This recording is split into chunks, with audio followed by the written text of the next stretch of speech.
सलाम दोस्तों, AR live Bharat news में आपका स्वागत है।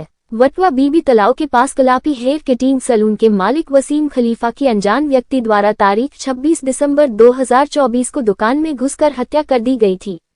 कलापी हेयर कटिंग सैलून के मालिक वसीम खलीफा की हत्या करने वाला आरोपी मोइन खान पठान को वटवा पुलिस ने गिरफ्तार किया।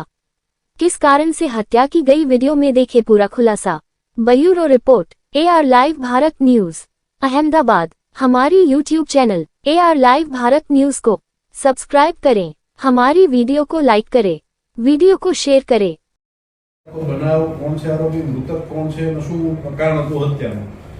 અમદાવાદ શહેરના વટવા વિસ્તારમાં બીબી તળાવ પાસે કલાપી હેર સલૂન નામની દુકાન ધરાવતા વસીમભાઈ, અહેમદભાઈ, અંસાર હુસેન, મોહમ્મદ શફીક ખલીફા કે જેઓ ત્યાં પોતાની દુકાનમાં કામ કરતા હોય, આરોપી મોહિત ખાન પઠાણ કરીને જે આરોપી છે ત્યાં આવી અને વાળ કપાવી અને પૈસા નહીં આપવા બાબતે રકઝક કરી અને છરીના ઘા મારી અને ઈજા કરતા LG હોસ્પિટલમાં સારવારમાં લાવેલ અને સારવાર દરમિયાન વસીમભાઈનું મૃત્યુ થતા ખૂનનો ગુનો નોંધી અને આગળની તપાસ વટવા પોલીસ ચલાવી રહેલ છે।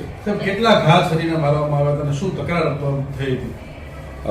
જે આરોપી છે મોહિત ખાન પઠાણ એ મૂળ લુણવા ગામ મહેસાણાનો રહેવાસી છે।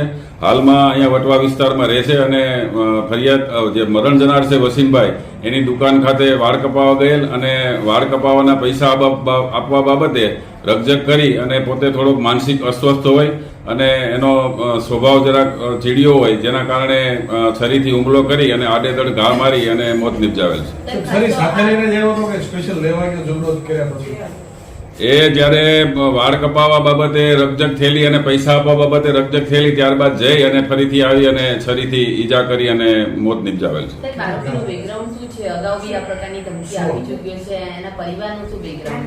આરોપી મોહિત ખાન મુખ્તિયાર ખાન પઠાણ જે ધોરણ 10 સુધી ભણેલો છે, એના ફાધર મરણ ગયેલ છે અને મૂળ મહેસાણા જિલ્લાનો વતની છે, હાલમાં વટવા વિસ્તારમાં રહે છે અને અવારનવાર વેપારીઓ પાસે જઈ અને આ રીતે જે ફરિયાદી છે એ મરણ જનારના ભાઈ છે એમની દુકાને જઈને પણ વાળ કપાવેલા અને પૈસા નહીં આપવા અને કાચ ફોડી નાખવાની ધમકી પણ આપેલી, એ બાબતનો ફરિયાદમાં પણ ઉલ્લેખ છે। આરોપીને જે હાથમાં ઈજા પહોંચી છે તે કઈ રીતે પહોંચી? આરોપી દ્વારા જ્યારે હુમલો કરવામાં આવ્યો ત્યારે બચાવ કરવા, જ્યારે વસીમભાઈ મારફતે બચાવ કરવા જતા એ આરોપીને ઈજા થયેલ હોવાનું પ્રાથમિક દ્રષ્ટિએ જણાવ્યું છે। નાના મોટા પ્રાથમિક દ્રષ્ટિએ કેટલા ઘા છે?